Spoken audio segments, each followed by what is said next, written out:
La Guinée est aujourd'hui un pays ouvert sur le monde. Après avoir entrepris de larges réformes depuis 2010, cet État de l'Afrique de l'Ouest, qui compte 13 millions d'habitants, affiche une croissance économique importante, inclusive et durable. Grâce à ses nombreuses ressources naturelles, à savoir l'agriculture, les mines, le potentiel énergétique et une population jeune, plus de 72% de la population, la Guinée est ainsi devenue en une décennie une destination privilégiée pour les investisseurs. La vision du président de la République, professeur Alpha Condé, de bâtir une Guinée nouvelle et émergente s'est concrétisée. Cela a permis de positionner le pays parmi les 10 économies d'Afrique au taux de croissance les plus élevés en 2020.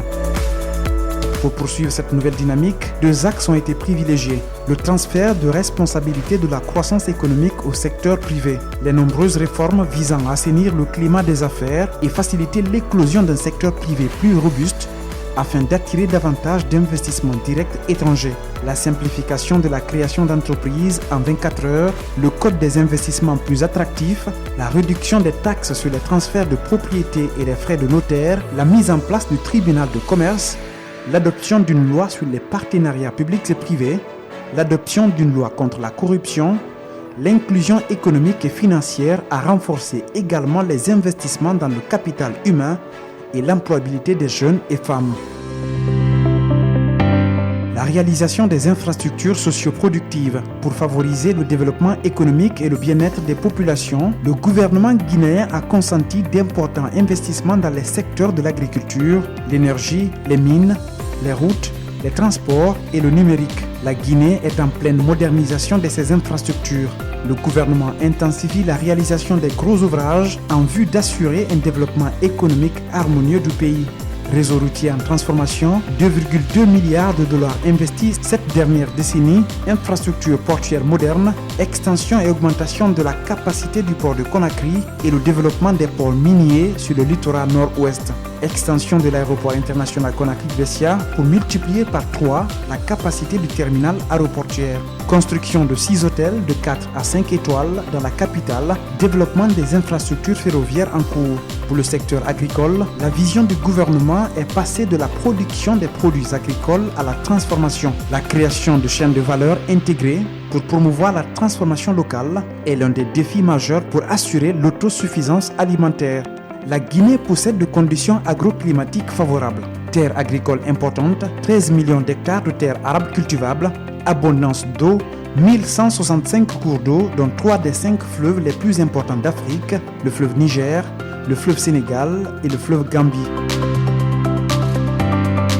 Rayonnement solaire fort, irradiation moyenne de 4,8 kWh par mètre carré par jour, et un ensoleillement annuel moyen de 2000 à 2700 heures. Faire de la Guinée une puissance minière est plus que jamais possible. Elle dispose de ressources minières uniques au monde, bauxite, fer, diamants, or, minéraux et métaux de base. Le secteur est en pleine transformation avec des investissements importants, l'implantation de nombreuses sociétés minières et de multiples plateformes portuaires. La progression de la 7e à la 3e place des producteurs de bauxite devant le Brésil et derrière l'Australie, la Guinée est désormais le 2e exportateur de bauxite au monde. Les réformes engagées ont renforcé l'environnement qui est plus solide et stable. Son code minier moderne et incitatif, avec un régime fiscal concurrentiel, favorisant plus de rentabilité pour les investisseurs. Les perspectives annoncent un avenir radieux pour ce secteur moteur qui est le catalyseur de la transformation structurelle de l'économie pour un développement durable.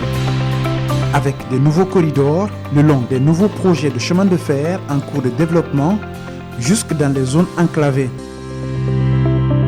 De nombreux projets de raffinerie et de nouveaux ports minéraliers ont vu le jour avec une certification internationale à la clé. La Guinée, exportateur d'énergie dans la sous-région. Les nombreux chantiers initiés dans ce secteur prioritaire ont considérablement doublé la puissance énergétique du pays, passant de 212 MW à 450 MW en moins d'une décennie. Cela a été rendu possible avec une rénovation de certains ouvrages et la construction de nouvelles centrales. Barrage hydroélectrique de Kaleta, 240 MW, travaux de construction d'autres barrages hydroélectriques Swapiti, Amaria, Fomi. L'objectif à moyen terme est d'exporter de l'énergie dans la sous-région. Potentiel hydroélectrique estimé à 6233 MW, L'éolienne, potentiel de production avec une vitesse moyenne de 3 mètres par seconde de vent. Solaire, potentiel de production avec 4,8 kWh par mètre carré par jour. Biomasse, disponibilité énergétique avec 53,6% de la couverture verte du territoire national. Avec la puissance électrique qui sera disponible dans les prochains mois, la Guinée pourra entamer une nouvelle étape de son industrialisation avec la transformation des matières premières.